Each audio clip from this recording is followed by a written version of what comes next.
பிரமிளாசுரா, குருதேவர் இந்த ஆசிரமத்தின் பாதுகாப்பு பொறுப்பை எங்களிடம் விட்டு இருக்கிறார். யாருக்கும் மரண தண்டனை அளிப்பதற்காக அல்ல. உனது நன்மை நீ இங்கிருந்து திரும்பி போவதில் தான் இருக்கிறது.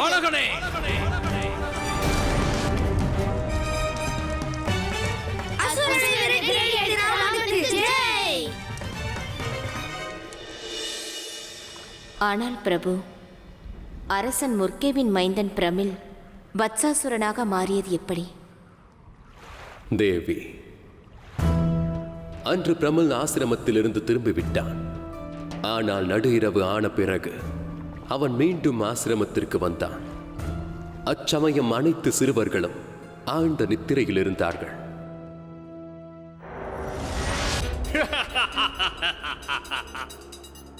பலத்தினால் முடியவில்லை என்றால் சூழ்ச்சியால் முடித்து விடுவேன். ஆனால் நான் உன்னை இங்கிருந்து கொண்டு சென்றே தீருவேன். நந்தினி!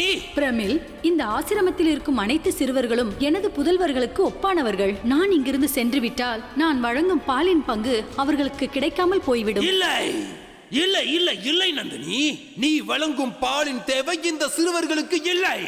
அவர்களை விட அதிகமாக எனக்கு இருக்கிறது. ஏனெனில் நான் இந்த பூ உலகத்தையும் வெற்றி கொள்ள கிளம்பி இருக்கிறேன்.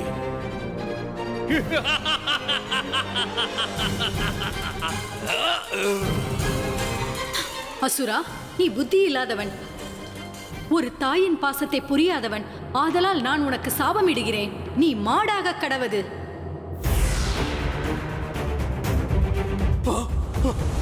இது இது எனக்கு என்ன நடக்கிறது? என்ன இது? நான் மனிதனில் இருந்து காளையாக மாறுகிறேன். இல்லை இல்லை, நீ மீண்டும் வந்தாயா? வேண்டாம், அதற்கான அவசியம் எதுவும் இல்லை. நான் எனது தவறை உணர்ந்து விட்டேன். அன்னை நந்தினி நான் மாடாக மாறும்படி சபித்து விட்டார். என்னை மன்னித்து விடு ராமா.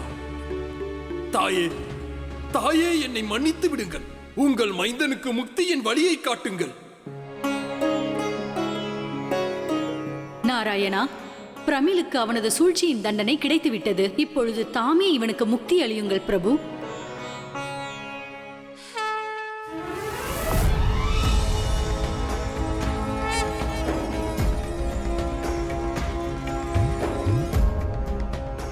நாராயணா. பிரமிழ், துவாபர யுகத்தில் எனது பரமாவதாரம் நிகழும் போது அப்போது எனது கரங்களாலேயே உனக்கு மோட்சமானது கிட்டும். பிரமிழ்,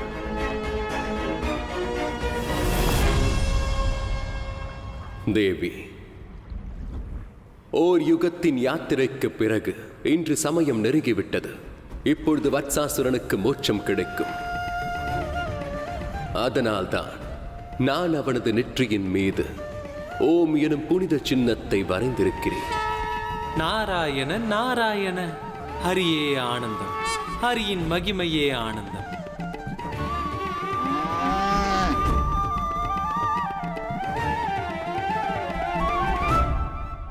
ஓம் என்னும் சின்னம் இந்த உலகத்தின் தலை சிறந்த பாதுகாப்பு சின்னம். ஓம் என்னும் சின்னம், அதன் மூலம் நான் அனைத்து மாடுகளையும் பாதுகாப்பாக வைத்துவிட்டேன்.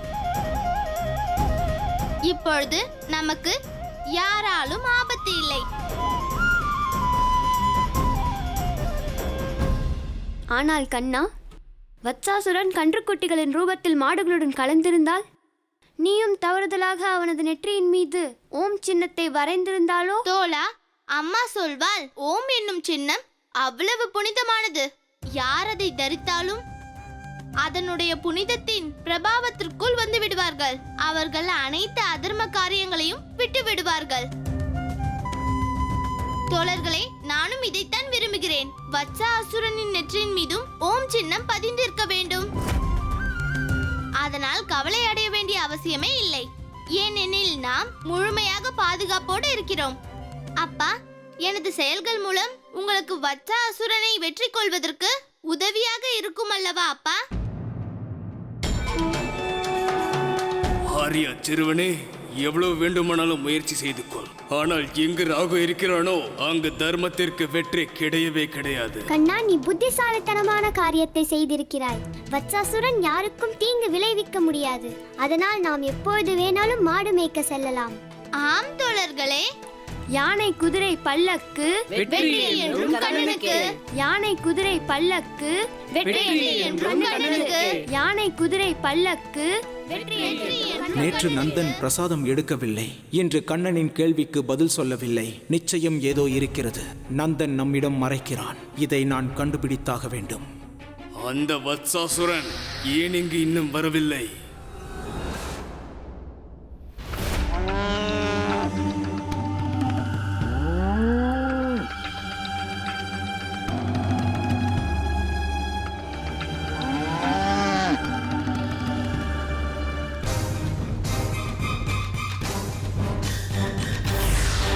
எனக்கு என்ன நேர்ந்து விட்டது? திடீரென்று எனக்கு ஏன் இப்படி தோன்றுகிறது? நான் இந்த அதர்ம காரியத்தை செய்யக்கூடாதென்று எனக்குள் இந்த மாற்றம் எப்படி நிகழ்ந்தது?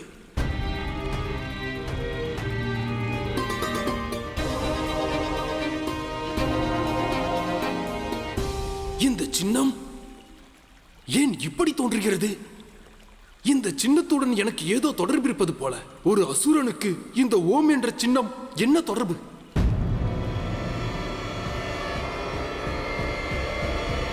தாயே, தாயே, என்னை மன்னித்து விடுங்கள். உங்கள் மைந்தனுக்கு மோட்சம் கிட்டும் வழியை கூறுங்கள். இப்பொழுது தாமே இவனுக்கு மோட்சம் அழியுங்கள் பிரபு.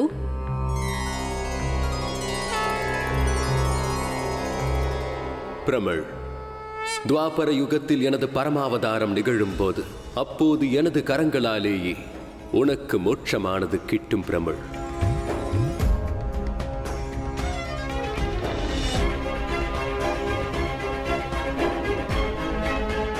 அப்படி என்றால் கண்ணன் வேறு யாரும் அல்ல, அவர் சாட்சாத் நாராயணன் தான்.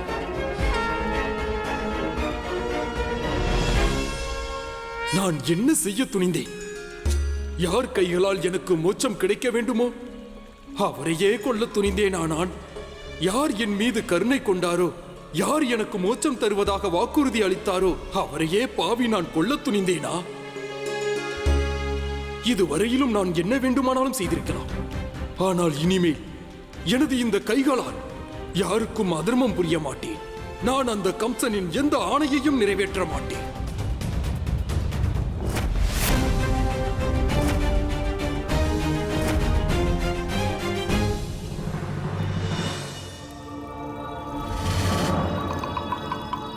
கம்சா, இன்னும் எவ்வளவு நேரம் உறங்குவாய் கம்சா? வாயை மூடு, போ.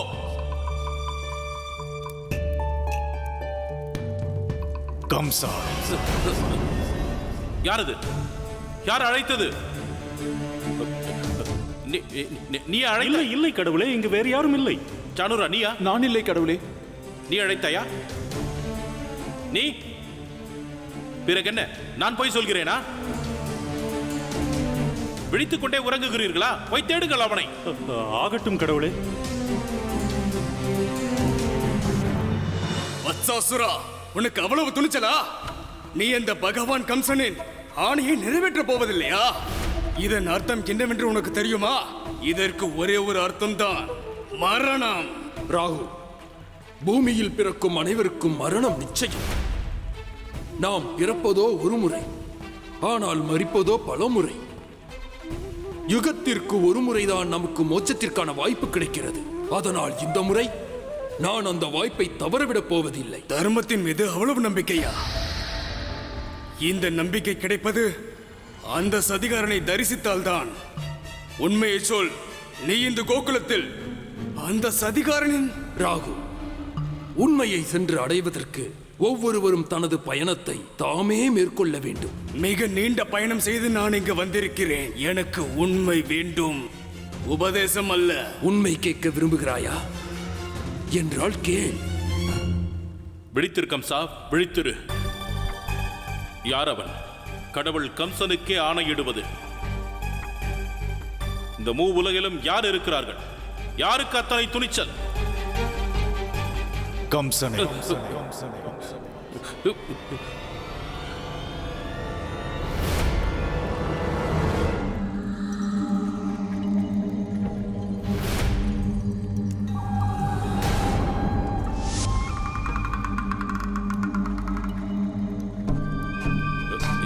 யாரது? யாரங்கே? நெல், பயப்பட வேண்டிய அவசியமில்லை. கடவுள் கம்சன் இங்கு இருக்கிறார். நெல் நெல் நெல், போய்விடாதே. ஏய், ஏய், ஏய், ஏய்.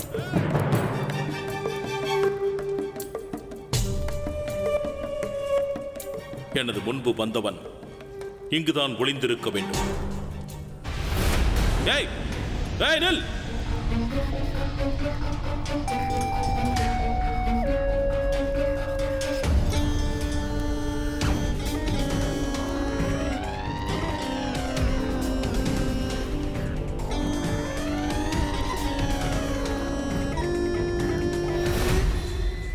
போதும் கம்சனே, நன்றாக அனுபவித்து விட்டாய், நன்றாக உறங்கிவிட்டாய்.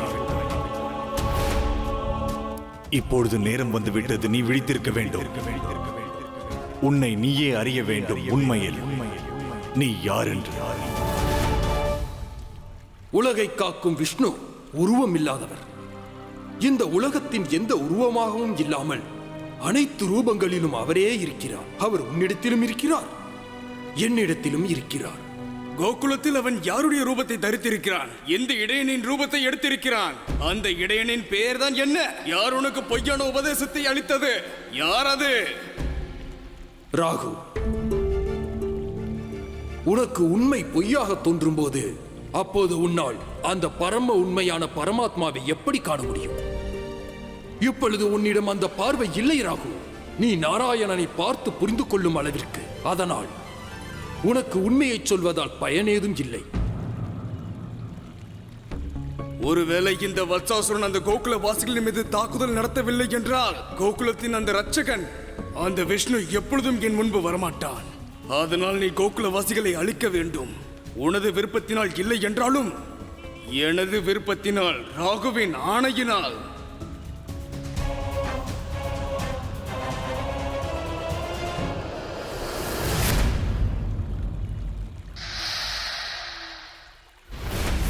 எங்கே இருக்கிறான் அந்த இடையன்? நான் யாரையும் உயிரோடு விடமாட்டேன். இன்று அனைத்து இடையர்களின் மரணமும் உறுதியாகிவிட்டது.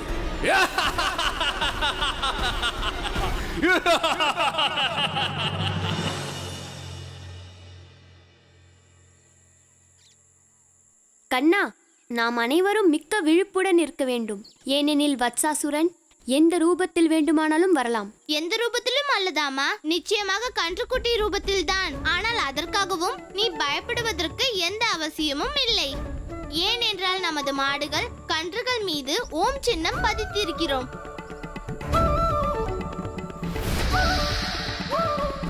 அதனால் வத்சாசுரன் வரும்பொழுது நம்மால் அவனை அடையாளம் காண முடியும். தோழர்களே, நான் கேள்விப்பட்டிருக்கிறேன் இந்த அழகான வனத்தில் இலந்தை மிகவும் ருசியாக இருக்கும் என்று. அதனால் இங்கு வத்சாசுரன் வரும் முன் நீ இனிப்பான புளிப்பான இலந்தையை பறித்து வா. நாம் அனைவரும் சுவைத்து மகிழ்வோம். போகலாம். ஆனால் கண்ணா, நீ? ஜகத், நான் இங்கேயே இருந்து வத்சாசுரனிடம் இருந்து இந்த வெண்ணெயை பாதுகாக்க போகிறேன். அல்லது நீ எனக்கு பதில் இங்கு இருக்க வேண்டும் என்றால் இருந்து கொள். ஆனால் என்ன, வத்சாசுரன் வந்தால் அவனை நீதான் எதிர்கொள்ள வேண்டும்.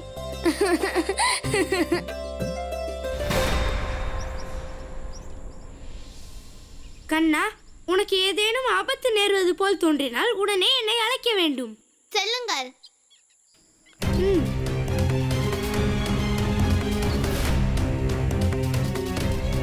செல் வத்சாசுரா, இதுதான் சரியான சமயம். அந்த சின்னஞ்சிறு சிறுவனை அழித்து விடு.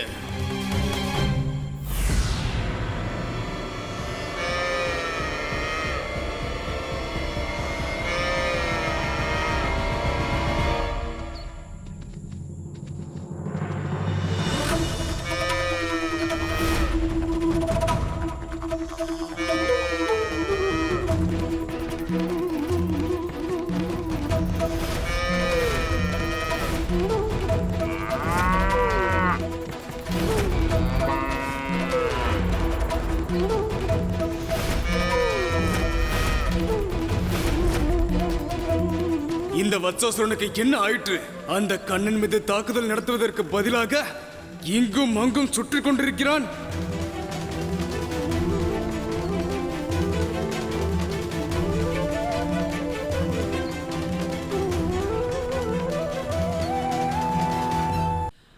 நாராயண நாராயண பிரபு, யாருடைய மாயையால் இந்த உலகம் கட்டுப்பட்டு இருக்கிறதோ அவரிடமிருந்து வத்சாசுரன் மட்டும் எப்படி தப்பிக்க முடியும்? இறுதியாக வத்சாசுரன் தமது மாயையில் கட்டுப்பட்டு விட்டான் பிரபு. நாராயண நாராயண.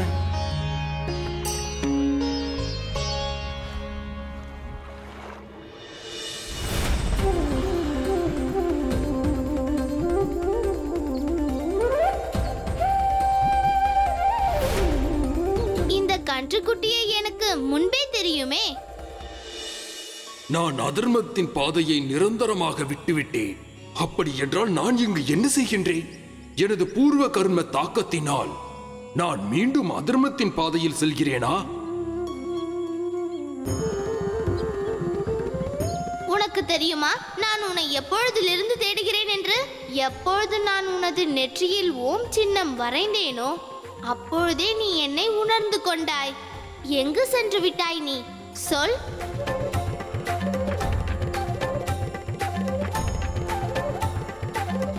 பிரபு, தாமோ தமது பக்தர்களை தேடி தேடி சென்று அவர்களிடம் அன்பை பொழிவீர்கள். ஆனால் நானோ தங்களையே தாக்க துணிந்தேனா பிரபு?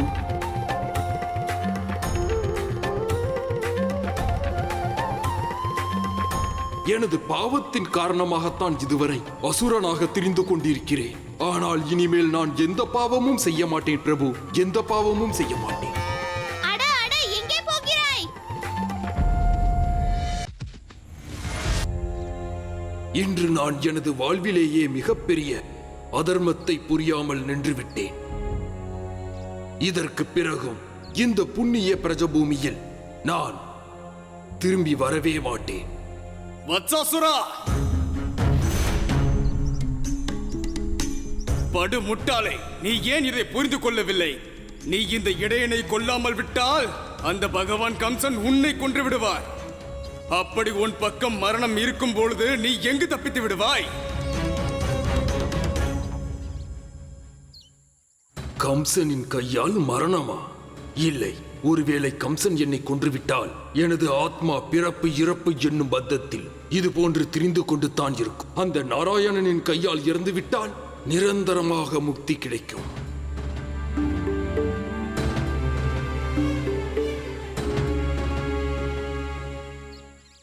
முட்டாள், இப்போது நீ என்ன யோசிக்கிறாய்? எதையும் செய்யாமல் நீ மடிந்து போவதை விட நல்லது பகவான் கம்சனின் நோக்கத்திற்காக நீ உயிரை விடுவது. இந்த இடையர்கள் மீது அவசியம் தாக்குதல் நடத்துவேன். யாரும் உயிருடன் தப்ப முடியாது, யாராலும் முடியாது.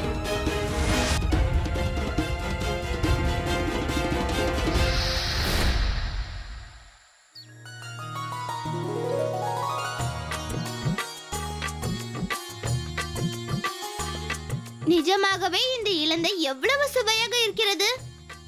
புளிப்பாகவும் இனிப்பாகவும் இருக்கிறது. ஆம் கண்ணா, இந்த இலந்தை மிகவும் சுவையாக இருக்கிறது. கண்ணா, இந்த இலந்தை சாப்பிட்ட பிறகு வெண்ணெய் சாப்பிடுவோமா? தோழர்களே, வெண்ணெய்க்கு முதல் உரிமை இடையர்களுக்கு தான் என்றாகிவிட்டது. பின் ஏன் கேட்கிறீர்கள்? எடுத்து சாப்பிடுங்கள்.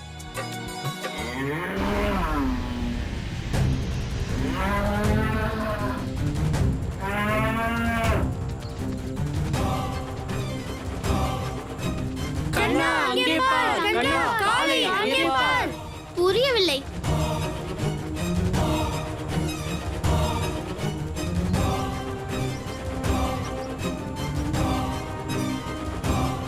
இவன் அவன்தான். இவன் நெற்றியின் மீதுதான் நானே ஓம் சின்னத்தை வரைந்தேன். அப்படியானால் இதன் அர்த்தம்